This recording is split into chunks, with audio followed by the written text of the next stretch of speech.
Humanity must step back from the brink. Ladies and gentlemen, citizens of every nation, friends across the world, human history stands once again at a dangerous crossroads. Across the Middle East, tensions are rising between the United States, Israel, and Iran. Military forces are mobilizing, alliances are tightening, rhetoric is escalating. And in such moments, the smallest miscalculation can ignite a catastrophe that no one can control. We have seen this story before. In 1914, leaders believed war would be brief. In 1939, many believed it could still be contained. And in 1962, during the Cuban Missile Crisis, humanity came within a breath of nuclear annihilation. It was only restraint, courage, and wisdom that prevented the unthinkable. Today, we must summon that same wisdom again. I speak not as a politician, not as a strategist, but as a citizen of the human family. I speak as someone who was born in Japan, the only nation to experience the horror of nuclear war. The shadows of atomic bombings of Hiroshima and Nagasaki still live in our collective memory. Those cities teach us a lesson that the world must never forget. When nuclear weapons are used, there are no winners. There are only survivors and grief. But this moment demands more than fear. It demands moral clarity. Some voices today speak of war in religious terms, invoking destiny, prophecy, or divine purpose. Yet the message at the heart of every great spiritual tradition is not destruction. The message is compassion. The message is humility. The message is responsibility. No leader, no nation has the authority to claim that God desires the suffering of humanity. Faith should never be used as a weapon. Faith exists to remind us that every human life is sacred. Let us remember something simple but powerful.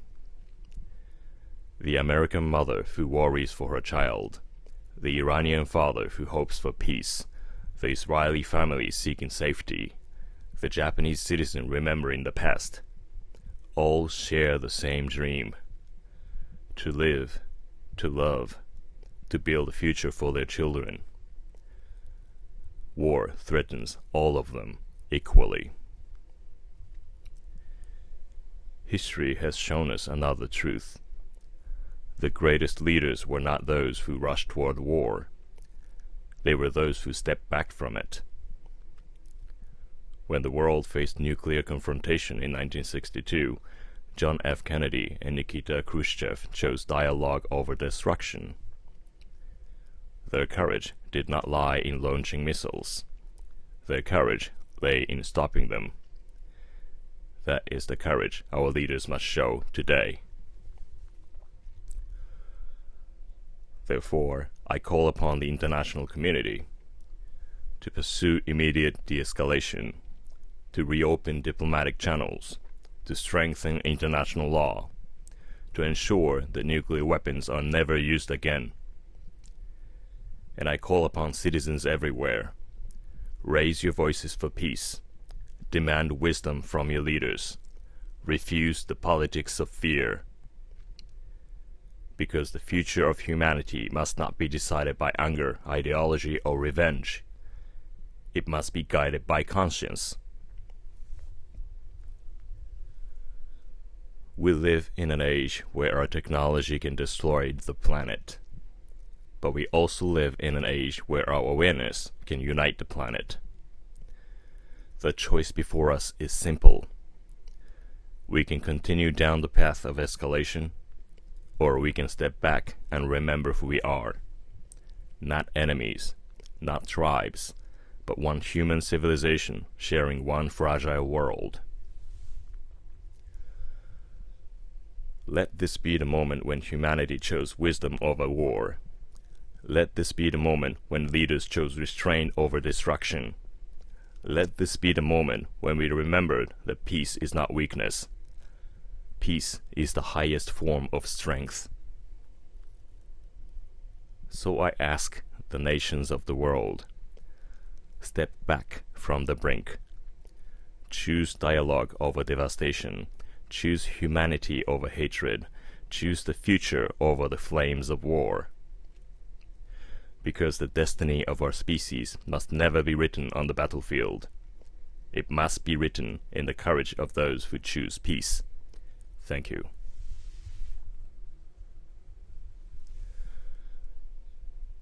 人類は今こそ崖っぷちから引き返さなければならない。世界の市民の皆さん、すべての国の友人たちへ。今、人類の歴史は再び危険な分岐点に立っています。中東ではアメリカ、イスラエル、そしてイランの間で緊張が高まり、軍事的な動きが活発化しています。同盟は固まり、言葉は鋭くなり、世界は次第に緊張の渦へと引き込まれつつあります。このような時代には、たった一つの誤算が誰にも止められない大惨事へとつながることがあります。私たちはこの歴史をすでに知っています。1914年、多くの人は戦争が短期間で終わると信じていました。1939年、多くの人はまだ止められると信じていました。そして1962年、世界はキューバ危機の中で核戦争の瀬戸際まで追い込まれました。人類を救ったのは武力ではありませんでした。それは指導者たちの自制、勇気、そして理性でした。今、私たちは再びその知恵を呼び起こさなければなりません。私は政治家として話しているのではありません。軍事の専門家として話しているのでもありません。私は一人の人間として、この地球に生ける市民として皆さんに語りかけています。私は日本で生まれました。日本は人類史上核兵器による戦争を経験した唯一の国です。広島と長崎の記憶は今も世界に問いかけています。核兵器が使われたとき、勝者はいません。残るのは生き延びた人々と深い悲しみだけです。しかし、今の世界に必要なのは恐怖だけではありません。必要なのは道徳的な明確さです。近年、戦争を宗教的な言葉で語る声が聞かれることがあります。運命、予言、神の計画。しかし、世界のあらゆる宗教の中心にあるメッセージは破壊ではありません。それは思いやりです。それは謙虚さです。それは命への責任です。どの国の指導者であっても、神の名を借りて人類の苦しみを正当化する権利はありません。信仰は戦争を正当化するための道具ではありません。信仰とは人間の命が尊いことを思い出させるものです。少し立ち止まって考えてみてください。アメリカで子供の未来を心配する母親、イランで家族の平和を願う父親、イスラエルで安全を求める家庭、そして日本で過去の記憶を胸に生きる市民。彼らが願っていることは同じです。生きること、愛すること、そして子供たちに未来を残すこと。戦争はそのすべてを奪います。歴史はもう一つの真実を教えてくれます。偉大な指導者とは戦争へ突き進む人ではありません。戦争を止める勇気を持った人です。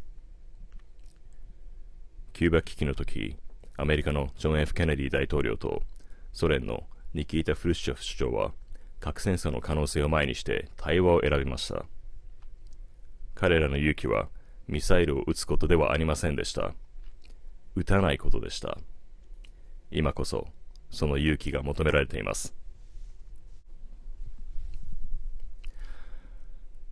私は国際社会に呼びかけます。緊張の即時緩和を、外交の再開を、国際法の尊重を、そして核兵器が二度と使われない世界を、同時に世界の市民にも呼びかけます。平和な声を上げてください。指導者に理性を求めてください。恐怖を煽る政治を拒否してください。人類の未来が怒りや復讐によって決められてはなりません。それは私たちの良心によって導かれるべきです。私たちは今、地球を破壊できる技術を持つ時代に生きています。しかし同時に地球を守る知恵も持っています。私たちの前にある選択は実は単純です。このままエスカレーションの道を進むのか、それとも立ち止まり思い出すのか。私たちは敵ではない。私たちは部族ではない。私たちは同じ地球に生きる一つの人類なのだということを。今この瞬間が人類が戦争ではなく知恵を選んだ瞬間になりますように。今この瞬間が破壊ではなく自制を選んだ瞬間になりますように。そして今この瞬間が平和こそが最も強い力であると世界が思い出す瞬間になりますように。世界の国々を崖っぷちから引き返してください。破壊ではなく対話を、憎しみではなく人間性を、炎ではなく未来を選んでください。人類の運命は戦場で書かれるべきではありません。それは平和を選ぶ勇気によって書かれるべきなのです。ありがとうございました。